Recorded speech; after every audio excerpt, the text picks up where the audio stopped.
ভালো আছি। আপনি কেমন আছেন? জি, আলহামদুলিল্লাহ ভালো। আপু আপনার নামটা কি যেন? আমার নাম রত্না। আপনার নাম ভাবনা? রত্না। রত্না? বাহ! বাহ! অনেক সুন্দর নাম তো।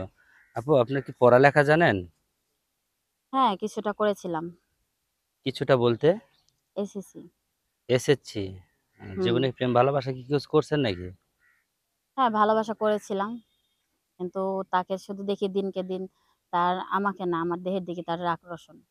আসলে একটা জিনিস কি আপু জানেন? মানে ছেলে মানুষেরা সবসময় ওই মানে মেয়েদের ওই জিনিসগুলান থেকে কিন্তু মানে বেশি আক্ষেপ হয়ে পড়ে, তাই না? হুম। তো এইজন্য মেয়েরা ভালোবাসা করে এক ছেলের সাথে, আবার ওই ছেলে ভালো হয় না আরেক ছেলের সাথে। মানে এইরকমই মেয়েদের মনে হয় ব্যবসা। এটা ব্যবসা না।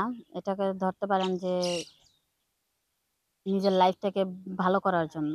কারণ কোনো মেয়ে কিন্তু মানুষ পাগল না খেতে পারবে। কিন্তু কোনো খারাপ চরিত্রের ছেলেদের সাথে কখনো সংসার করতে পারবে না। আচ্ছা, ঠিক আছে। তাহলে আপনি এমন একটা ছেলের সাথে প্রেম ভালোবাসা করছেন, এমন তার চরিত্র দেখে কি একটু দেখেন না আপনি? তার চরিত্র সম্পর্কে কোনো কিছু বোঝেন নাই? নতুন থাকতে কি কাউরে চেনা যায়? অবশ্যই চেনা যাবে, যদিও প্রেম ভালোবাসা করতে গেলে তার আপনার সাথে সবকিছু। আজকে আমার ফার্স্ট টাইম দেখা। এখন আপনি তো আমাকে একটা অফার দিতেই পারেন, তাই না? না, প্রথমত অবস্থায় তো এরকম অফার দিয়ে তো একটা ১ম, মেয়ের ১ম তো জীবন। সবাই ভালো, ভালো মুখই দেখায়।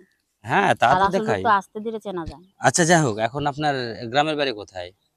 আমার গ্রামের বাড়ি কুমিল্লা। কুমিল্লা? আমি শুনছি কুমিল্লার মেয়েরা নাকি অনেক মানে সাদা মনের মানুষ, এবং তারা কিন্তু ছেলেকে নাকি ভালোবাসতে গিয়ে বলে আগেই বলে তাদের সাথে লেনদেন শেষ করে। এটা কি সত্যি? কারা করে জানি না। তবে আমি করব না বিধায় কিন্তু আমি আমার সেই ভালোবাসার মানুষটাকে ছেড়ে দিছি। কেন আপু? আপনি করবেন না কেন? আপনার আবার কি সমস্যা হলো? কেন আমি করতে যাব বিয়ের আগে এসব? আমি চাই একজন মনের মতো মানুষ যে আমাকে ভালোবাসবে, আমাকে সে বুঝবে। সে আমার দেহের দিকে তাকাবে বিয়ের আগেই। ওরকম লোকের তো আমার কোনো দরকার নেই। আচ্ছা, একটা কথা কি জানেন? মানে প্রেম ভালোবাসা করতে গেলে নাকি আগেই আ ওই ওই দেহের প্রতি লোভ লাগাইতে হবে। তাহলে নাকি সে ভালোবাসা টেকে। এটা কি সত্য কথা? এগুলা আপনার কাছে কতটুকু সত্য জানি না কিন্তু আমার কাছে একদমই মিথ্যা। ও তাই? আচ্ছা, যাই হোক, এখন আপনি আমাদের এখানে আসছেন, আ যদি আপনি প্রেম ভালোবাসা করে ব্যর্থ হয়ে গেছেন, তাই না? ব্যর্থতা হওয়ার পরে মানুষের জীবনে অনেকটা একটা আ কষ্টের জীবন আসে, হয়তো কারো কোনো অনেক শোচনীয় হয়ে পড়ে। তো সেই ক্ষেত্রে আপনি যদি আমাদের এখানে যদি কিছু একটু বলেন, তাহলে আপনার জীবন মানে বৃত্তান্তটা আরকি। তাহলে হয়তো অনেকে অনেক কথা শুনে আপনাকে কমেন্ট করতো, বা আপনার নাম্বার নিয়ে ফোন দিয়ে আপনার সাথে যোগাযোগ করে আপনাকে হয়তো আ সরাসরি বিয়ের অফারে দিত। এইরকম কিছু একটা কথা আপনি বলতেন যদি? আ ভিউয়ার্স আমি এখানে আসছি আজকে আপনাদের মাঝে কিছু কথা বলার জন্য। আর অলরেডি অনেক কথাই বলে ফেলেছি। তবে আমি এটুকুই বলব যে আমি এখানে আসছি আমার মনের মতন একজন মানুষ যদি কেউ হতে পারে যে আমাকে বুঝবে, আমাকে সম্মান করবে। ওরকম যদি কোনো মানুষ হয়ে থাকে তাহলেই আমাকে আমার আ এখানে স্ক্রিনে নাম্বার দেওয়া থাকবে। সেই নাম্বারে আমার সাথে যোগাযোগ করবেন। আচ্ছা, এখন আপনি নাম্বার বললেন, আপনার নাম্বার কি আপনি দিবেন? হ্যাঁ, অবশ্যই দেব। তাহলে আপনার নাম্বারটা অবশ্যই দর্শকদের দিয়ে দিন। কারণ দর্শক আপনার প্রতি যদি ভালোবাসা তাদের থাকে, আর আপনাকে যদি তারা চায়, অবশ্যই তো আপনার নাম্বারটা দিতে হবে। আর সেক্ষেত্রে যদি আপনাকে বলে যে আপনার সাথে প্রেম ভালোবাসা করবে, তখন আপনি কি করতে চাবেন? প্রেম ভালোবাসা করতে চাইবো, ঠিক আছে করতে পারবো। কিন্তু প্রেম ভালোবাসা করতে গিয়ে সে আমাকে না দেখে আমার দেহের দিকে তাকাবে। ওইরকম প্রেম ভালোবাসা আমার দরকার নেই। তাহলে আপনি কি চাচ্ছিলেন? আপনি কিরকম ছেলে চাচ্ছিলেন যে আমি সেই। চাই যে আমার মনটাকে বুঝবে, যে আমার সাথে ঘর সংসার করতে চাইবে, এরকম একজন মানুষ আমি চাই।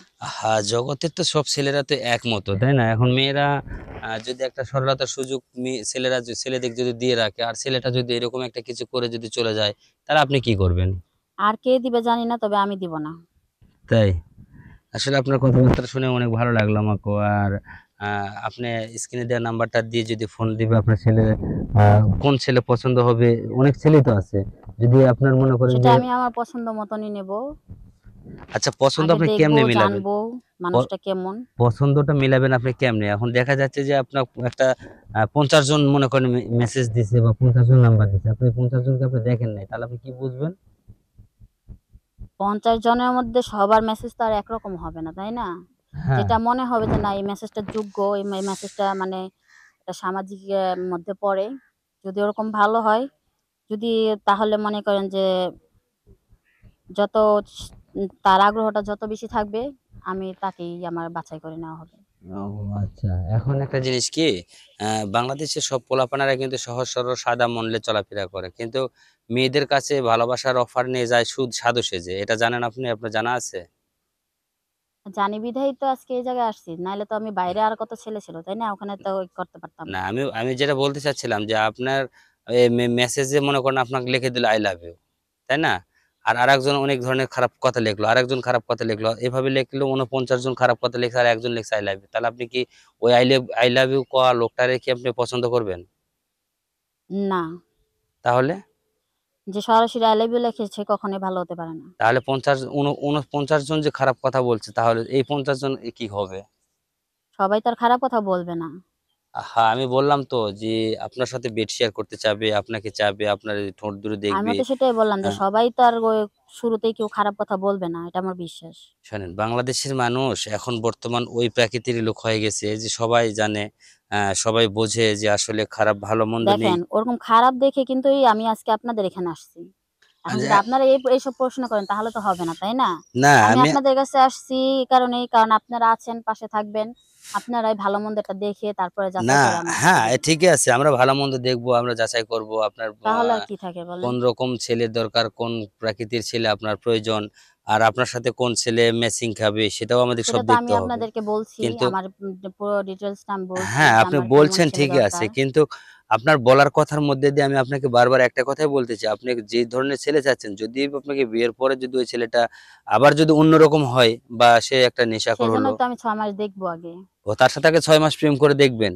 ৬ আর মাস আগে কথা বলবো, তার সাথে ভালোভাবে পরিচয় হবে, তারপরেই আমি বিয়ে করব। হ্যাঁ, এইবারে একটা কথার মতো কথা বলছেন আপনি। আসলে ৬ মাস আগে দেখার পরে আপনি হয়তো সেই ছেলেকে তো যাই হোক দর্শক আসলে অনেক কথাই বলল আপু। আপুর ভালো লাগা ভালোবাসাটা কিন্তু আ একান্ত তার ব্যক্তিত্ব ব্যাপার। আর সেই ভালোবাসার মাঝে কিন্তু আপু যে কথাগুলো বলছে, আ আপুর নাম্বার স্ক্রিনে দেওয়া থাকবে। যদি আপুকে আপনারা সহজ মনে যদি মেনে নিতে পারেন, আপুর কথাবার্তা এবং আপুর সবকিছুতে যদি ভালো লেগে থাকে তাহলে অবশ্যই আপুর নাম্বার দেওয়া থাকবে। আপুকে ফোন দিয়ে আপনারা কনট্যাক্ট করে নিবেন। তো এখন আপু, আমার তো এখন যাবার পালা। আপনি তো হয়তো বুঝতেছেন না আমি চলে যাবো। তো যাওয়ার আগে আরেকটা কথাই না বললেন না। আ আমাদের কাছে যখনই একটা ছেলে ভালো ব্যবহার দিয়ে যখন কথা বলবে, নাম্বার যখন আ চাইবে তখন আমরা কি বলবো? আপনার সাথে যোগাযোগ করতে হলে কিভাবে করতে হবে? দেখুন, যেহেতু আমি এখানে অনেকটা কথাই শুনলাম, অনেকটা কথাই বুঝলাম আপনার সাথে, ঠিক আছে? আর জি। আপনাদের কাছে আসছি কিন্তু আমি এই সাহায্যটা নেওয়ার জন্য। তো এখানে আমার নাম্বার না, এখানে দেওয়া থাকবে আপনার নাম্বার। তো যাই হোক আপনার সাথে হ্যাঁ, যোগাযোগ দর্শক করবে। দর্শক আমাদের নাম্বারই দেয়া থাকবে। ঠিকই আছে আপুর কথা। আমাদের কাছে নাম্বারে আপনারা যোগাযোগ করবেন। যদি আপুকে ভালো লেগে থাকে অবশ্যই আপু আমরা স্মরণ করে নিয়ে আসবো আপনাদের জন্যে এবং আপনাদের ভালো লাগার মাঝে আমরা আপুকে কিন্তু অনেকটাই অ্যাকসেপ্ট করে দেব যাতে যেন আপু আপনাকে নিয়ে সুখে থাকতে পারে। এইরকম একটা ভাইজান আমাদের আসে।